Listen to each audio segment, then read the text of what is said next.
Assalamualaikum warahmatullahi wabarakatuh. Nama saya Ahmad Naufal Anwar, NIM belakang 186 dari kelas G Manajemen Pengambilan Keputusan. Di sini saya hendak menjelaskan mengenai analisis pemecahan masalah atau problem solving dalam proses pengambilan keputusan. Dalam menganalisa permasalahan dan proses pengambilan keputusan untuk menyelesaikan masalah, terdapat metode yang dapat digunakan, yaitu 4C, yang terdiri dari communication, collaboration, critical thinking, and creativity.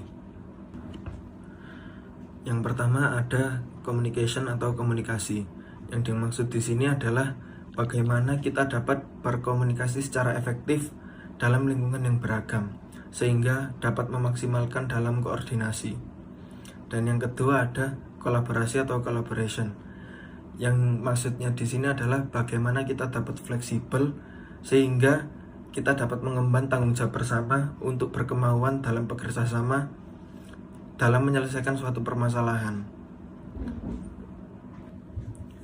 Dan yang ketiga ada critical thinking atau berpikir kritis.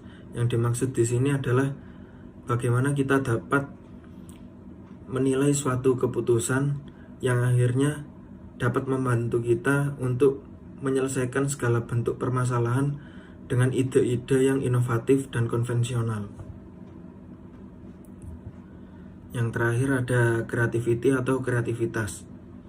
Jadi pada creativity ini adalah bagaimana kita mengkolaborasikan beberapa ide yang ada untuk menciptakan solusi-solusi yang baru. Oleh karena itu, kita harus bersikap responsif dan terbuka terhadap ide-ide yang masuk, ide-ide yang beda dari orang lain. Jadi perspektif-perspektif yang ada itu digabungkan untuk menciptakan solusi yang kreatif dalam menyelesaikan suatu permasalahan yang ada. Terdapat beberapa proses dalam pengambilan keputusan. Yang pertama yaitu kita harus mengidentifikasi terlebih dahulu apa permasalahan yang sedang terjadi dan masalah inti yang tidak sesuai dengan keadaan yang kita inginkan. Setelah itu, kita dapat mengembangkan alternatif solusi untuk menyelesaikan masalah tersebut. Selanjutnya, kita mengevaluasi setiap alternatif yang kita sediakan dan kita akan memilih alternatif yang terbaik. Setelah itu, kita mengimplementasikan keputusan terhadap alternatif yang akan kita pilih, lalu akan ditindaklanjuti dan dievaluasi. Di sini saya akan mengambil contoh perusahaan, yaitu PT Mayora yang pernah mengalami terkendala pada proses packaging yang akhirnya menghambat pada proses packaging dan proses distribusi. Jadi permasalahan tersebut diawali pada penurunannya proses packaging dan banyak packaging yang rusak. Dan setelah ditelusuri lebih jauh, ternyata permasalahan utamanya ada pada mesin yang mengalami technical breakdown sehingga mengalami downtime pada mesin tersebut. Setelah ditelaah, akhirnya mereka menemukan beberapa permasalahan yang terjadi.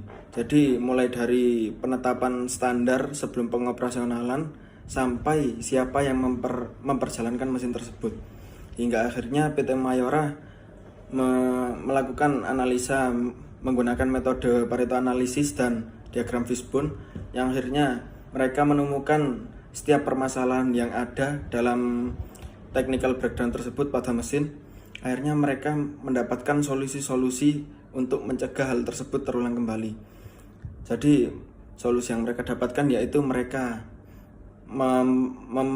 memberlakukan penetapan standar khusus sebelum pengoperasionalan mesin tersebut, hingga akhirnya mesin tersebut dijalankan oleh seorang karyawan dan melakukan pelatihan penuh bagi karyawan yang memegang mesin tersebut agar dapat cepat tanggap dalam menghadapi permasalahan yang terjadi, sehingga dapat mencegah terjadinya downtime pada mesin yang dapat menghambat proses produksi dan proses distribusi pada kedepannya.